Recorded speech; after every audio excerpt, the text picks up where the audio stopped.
I'm gay, but I have a crush on a straight guy. Part 2. Life to me was like a song filled with unpredictable melodies and unexpected harmonies.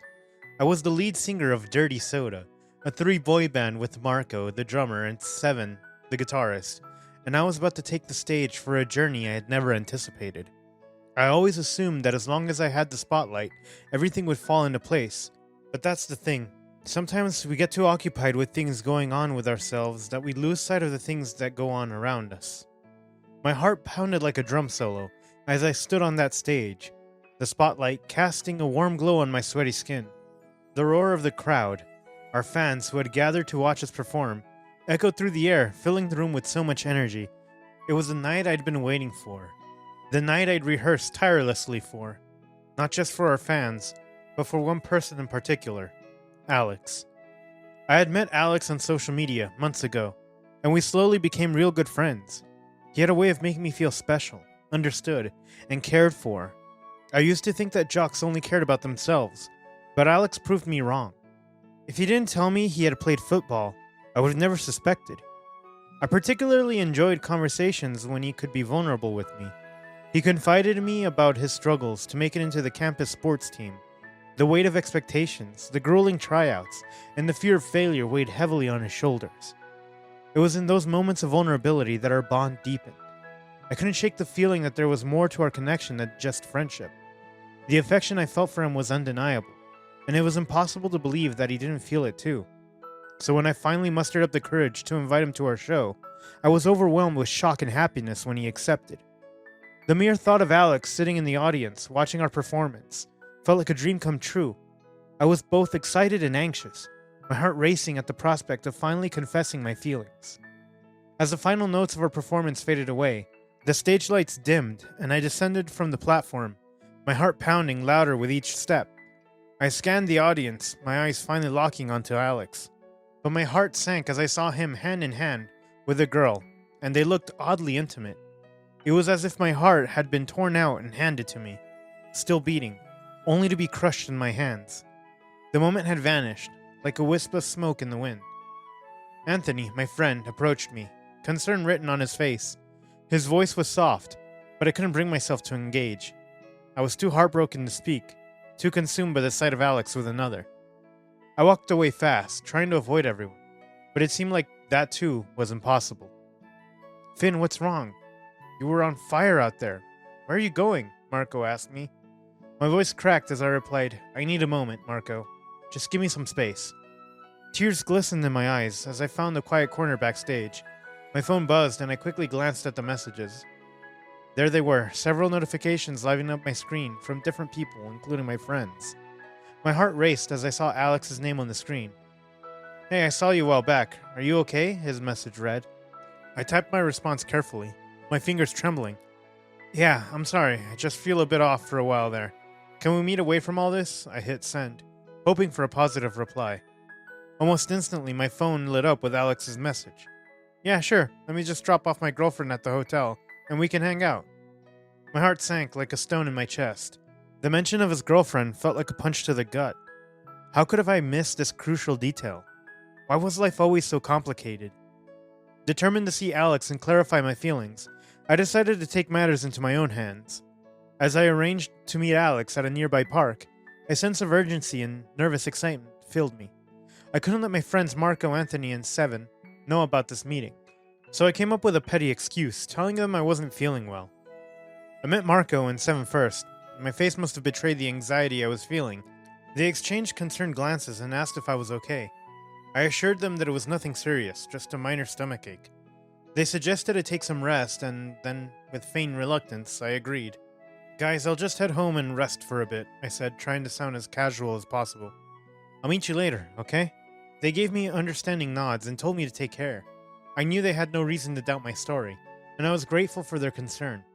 With that, I quickly left, hoping to find some clarity with Alex, even though I was deeply aware that the outcome could be painful. As I walked to the park, my heart was heavy and my mind raced, conjuring up countless scenarios for the impending conversation. Finally, I spotted Alex waiting on the park bench. He looked so casual, so relaxed, and more handsome than the pictures he sent to me. I tried to calm the nervous butterflies in my stomach as I approached. He gave me a warm smile, which did little to soothe the turmoil inside me. "You look really great," I said, reaching out to shake Alex's hand.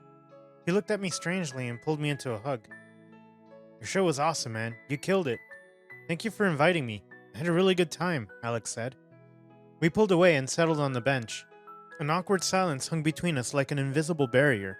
My heart thudded in my chest as I struggled to find the right words. Then, I gathered the courage to speak, to just get it all out of my chest. "Alex," I began, my voice trembling. "There's something I need to tell you. I can't keep it inside any longer. I have feelings for you. I thought you might feel the same way," I said. He listened intently, a solemn expression on his face. Then he took a deep breath and said, "Finn, I appreciate your honesty, but I need to be upfront with you. I'm straight." His words pierced my heart like a dagger. It was the answer I had feared the most. I had fought to hold back tears, but in my desperation, I leaned in and kissed him. For a brief moment, he kissed me back, but then with a mixture of confusion and regret, he pulled away. He spoke softly, his words cutting deep. "Flinn, that was a mistake. I can't be what you want me to be." I rose from the bench, my voice shaking. "I'm sorry for everything, Alex," and I turned to leave, the tears now flowing freely down my cheeks. Alex's voice called out behind me, but I couldn't bear to hear any more. What did I expect anyway? That he would leave his girlfriend for me? That he would say he liked me too? The days following my painful encounter with Alex felt like never-ending melancholic tune, and I vowed never to speak to him again. I pretended everything was okay, smiling when I had to, and nodding in conversations that meant nothing to me. Marco noticed I was getting easily distracted, even during our rehearsals, and he tried to lift my spirits, bless his heart. But his presence was like a relentless reminder of the love I'd lost. He was dating Anthony, and they looked so perfect together. I envied their relationship. Every joke, every attempt at making me laugh just intensified the dull ache in my chest. One evening, as I walked through campus, Anthony approached me with a sympathetic look.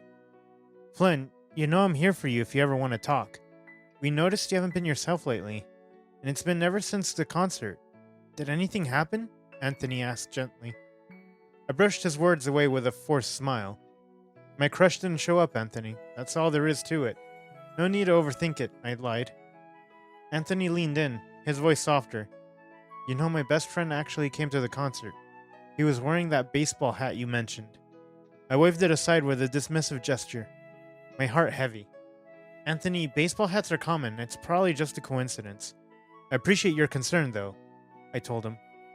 In my solitude, I wrestled with my emotions, replaying every moment with Alex and the heartache that followed. The pain was undeniable, and the more I tried to bury it, the more it festered beneath the surface. One sleepless night, I couldn't help but recall the stolen kiss. As the world around me slept, I whispered to myself in the quiet darkness. How could I let myself be so blinded by infatuation? Why did I let him into my heart so easily? Seven had always been the quiet one in our band, so when he asked me if I was okay, it caught me off guard. We were rehearsing and Marco and Anthony were absent. It was a clear indication that they were on a date, something they'd be doing more frequently lately. Seven and I began our rehearsal in an empty garage, the place where we first started Dirty Soda. I fumbled my notes, missing cues and letting the melody fall apart. Seven's usual patience only surprised me more.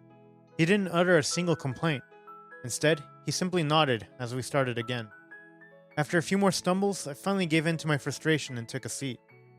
"Is everything alright, Flinn?" Seven asked me in his charismatically calm manner.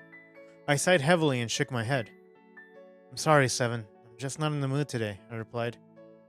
Seven, always the calm and collected one, took a seat beside me. His fingers danced over the strings of his guitar, a melody I had heard before. Then, he did the most shocking thing ever. He started singing, and his voice was like a hidden treasure I'd never uncovered. It was my favorite song. A tune I'd never played in the 2 years we'd been a band, but something I always hummed. His voice was velvety and beautiful, each word sung with a depth of emotion that struck a chord deep within me.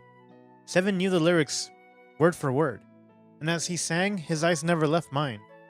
I was entranced, unable to look away, and in that moment, the lyrics seemed to carry a deeper, hidden meaning. When the last note faded into silence of the garage, I was breathless, my heart pounding. I couldn't find the words to express how moved I was. Seven, still strumming his guitar softly, simply looked at me and smiled. a warmth in his eyes that I'd never seen before. "It's okay, Flinn," he said gently. "We all have those days. Music is the best remedy, isn't it?" I nodded, my throat dry, and my heart heavy with newfound realization. "Yeah, it is. You have the most beautiful voice. Thanks, Seven." Seven's cheeks flushed a soft shade of pink at my compliment, and for the first time I noticed the freckles scattered across his face. It was as though a veil had been lifted, realizing a side of Seven I had never truly seen. His eyes were a beautiful shade of hazel, and there was a subtle attractiveness to him that I hadn't fully realized. "Thank you, Flinn," he said, his voice still soft. "Why did you decide to be just a guitarist? You could sing for the band too," I said. Seven shook his head.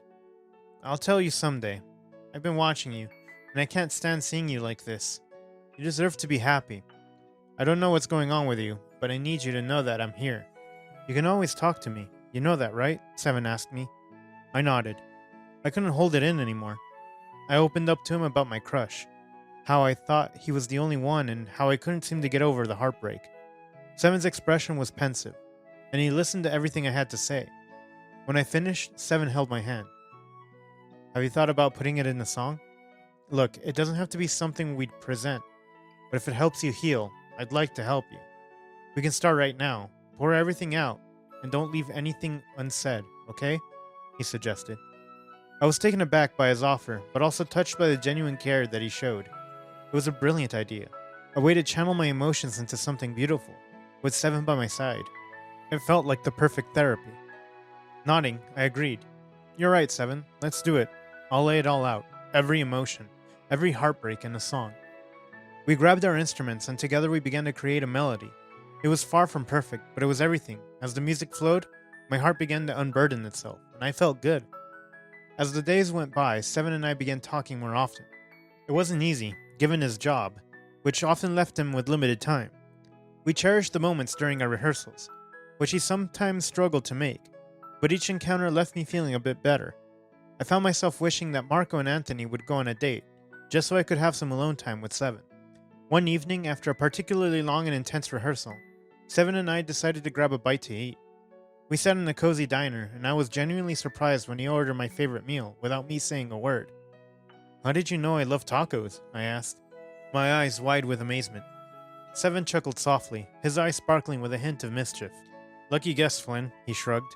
But there were more and more moments like these, and I couldn't help but wonder whether or not it was actually a lucky guess.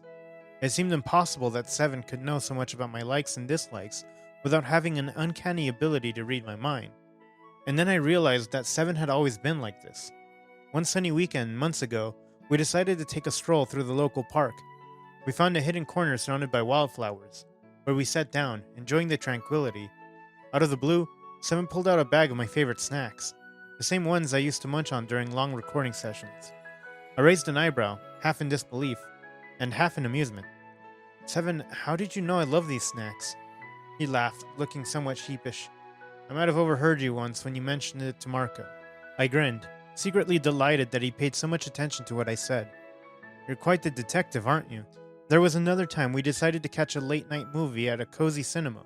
As we got our tickets, Seven surprised me with the fact that he'd chosen the film I'd been wanting to watch for weeks. It was as if he had an instinctive knowledge of my movie preferences. I nudged him playfully. "Are you sure you're not secretly a mind reader?" He chuckled and shrugged, not giving away a secret. "Maybe I just have good taste," he said. It dawned on me that Seven was always like that. One evening, while we were rehearsing a new song in the garage, I happened to mention a song I'd loved as a child, but hadn't heard it in years. It was one of our typical songs, but it held a special place in my heart. To my astonishment, Seven began to strum the melody, and his voice joined in, singing the lyrics perfectly. It was the same song I cherished all those years ago. My eyes widened, and I asked, "How on earth did you know the song, Seven?" He grinned. "Just a little research. You'd be surprised what you can find on the internet," he said. Yes, Seven had always been like this. One day, Marco, Seven, and I were gathered in our garage studio, working on a new song. The notes hung in the air, tension brewing as we played through the melody. Then, suddenly, Seven dropped his guitar and spoke up. "I can't do this anymore," he said, his voice wavering. "I'm quitting the band." Marco and I exchanged bewildered glances, unable to fathom what we were hearing. "What, Seven? You can't be serious, I protested. Marco chimed in. We're a team, Seven. We've come so far together. You can't just leave like this. Seven remained resolute, his gaze fixed on the floor. I've made up my mind. It's time for me to move on. As he left the room, the weight of his decision hung in the air, like an unsolvable puzzle. Marco and I couldn't shake the feeling that something was deeply wrong. We talked late into the night, reminiscing about all the times Seven had been there for us. The silent support that had often gone unnoticed. It was during one of those late-night conversations that I decided to call Seven's girlfriend. She hesitated at first, her voice filled with sadness. "We broke up a long time ago, Flinn," she confessed. "Seven's in love with someone else." The revelation hit me like a ton of bricks. It suddenly became clear that Seven had always been there, caring for me from the shadows, and I had failed to see it. As the days passed without him, the void he left was palpable. In my solitude, I reflected on the countless little gestures Seven had made. The way he always made sure I had a cup of my favorite coffee, the encouraging texts before a big show, the understanding gaze during my tough days. I realized I had grown fond of Seven, far more than I had ever imagined. I was determined to reach out to him, to make him understand that he didn't need to leave, that there was a place for him in our band, and in my heart. But Seven remained stubborn, unwilling to let us in. Despite that time, I was startled when I received a message from Alex. He expressed his desire to meet, and had dropped the bombshell that he had broken up with his girlfriend. This was the moment I had longed for in the past, but something felt different. As I arrived at the bar to meet Alex, my heart was anything but steady. Our conversation started awkwardly, small talk leading into deeper topics. I hesitated, realizing that the excitement I'd once felt for Alex had fizzled, like a firework that had lost its spark. Alex, sipping his drink, finally broached the subject we'd both been tiptoeing around. "Flinn, I've missed you," he said, his eyes searching mine. "I've realized that my feelings for you are more complicated than I thought." His words should have thrilled me, but instead a pang of unease settled in my chest. The chemistry I had once imagined with Alex was missing. I couldn't shake the feeling that something was amiss. But the twist of fate awaited me that night. As I looked around the bar, I spotted Seven, seated in a corner booth. His normally composed demeanor shattered, bottles of alcohol littered his table, and his eyes were clouded with intoxication. I hesitated for a moment, torn between my meeting with Alex and checking on Seven, but concern for my friend won over, and I excused myself from Alex, promising to return shortly. I approached Seven, who looked up with bleary eyes. His words slurred and said, "Is that you, Flinn? Is that really you?" He was clearly drunk. I nodded. "Come on, let's get you out of here," I said, reaching out to hold his hand. Seven laughed. "You're so handsome, Flinn. You know that, right? You know that I have loved you since I joined the band, but you purposely ignored me," Seven said. Stunned and emotionally overwhelmed, I found myself at a loss for words. I thought Seven was straight, and even though I had a crush on him once upon a time, I brushed it off because of his sexuality. Seven's confession had hit me like a tidal wave, and I struggled to process it. He'd always been the quiet, supportive friend, and I never considered the possibility of him harboring romantic feelings for me. "Seven, I began, wanting to acknowledge his words, but before I could say another word, the alcohol and emotional exhaustion caught up with him. His eyelids drooped and he slumped forward, gently snoring, deep in a drunken slumber. I realized that Seven had poured out his heart in a vulnerable state, and it wasn't fair to address this conversation without giving him a chance to sober up and discuss it properly. So I decided to quietly stand up, leaving some money on the table for his drinks. Returning to Alex's table, I quickly told him I had to leave. Alex looked surprised, but I didn't wait for him to say anything else. I walked out and led Seven out of the bar and to my apartment. Nervousness coursed through my veins as I struggled to unlock the door with Seven slouched against my shoulder. Gently, I guided Seven onto my couch, allowing him to slump against the cushions. His drunken ramblings were a constant stream of words, as if he had a million things on his mind, and I was prepared to listen. "I had to leave. I had to leave the band. You can't use me to forget your crush. I don't want that. I don't want you to like me because your crush rejected you," Seven said. I sat beside him, absorbing his words, not knowing exactly how to respond. His eyes flirted open, and he caught me staring at him. "I'm not drunk, okay?" he insisted, though it was quite apparent he was. "Okay," I replied calmly, attempting to put him at ease. Then a smile crept onto my face, and I saw the curiosity in Seven's expression. "Why are you smiling?" he questioned, his tone slightly defensive. "Are you laughing at me?" No, I reassured him and reached out to hold his hand. I just realized something, I admitted. Seven raised an eyebrow, his gaze locked onto mine. What? He asked, genuinely curious. That you're really cute, I confessed with a grin. My feelings of affection for him, too overwhelming to hide. Seven rolled his eyes, but a faint smile tugged at the corners of his lips. Do you like cute boys? He inquired, still questioning my intentions.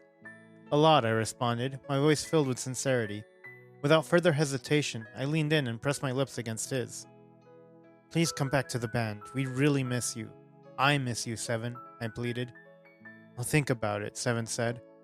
Seven smiled, and I kissed him again, and somehow, we ended up in bed, naked and cuddling with each other.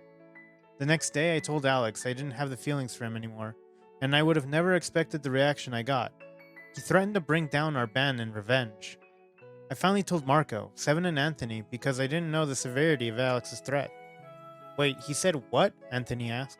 He said he would bring the band down if I didn't date him, I replied.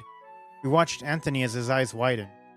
Flynn, was your crush Alex? He asked after a long pause. I was shocked at how he knew Alex's name. How did you know? I asked. Anthony then revealed that Alex was his best friend, and Alex had once told him about a bet he made with his friends for a spot on the football team on campus. I never thought it was you. He told me they dared him to date his friend from a band after he returned back to his campus, and you never talked about your crush, so I didn't even connect the dots. But then it all makes sense now, Anthony said. I was stunned. He wanted to use me? Alex and I had talked about the problems he encountered joining the sports team in his campus, but to think that he wanted to use me. I was beyond pissed, but Seven placed a warm hand above mine, and it calmed me down. We then hatched a plan to confront Alex about the truth. Later that day, I told Alex that I had a sudden change of heart, and I wanted to meet him. He agreed, unaware of our intentions. We met at a cafe next week, and I found myself face to face with Alex.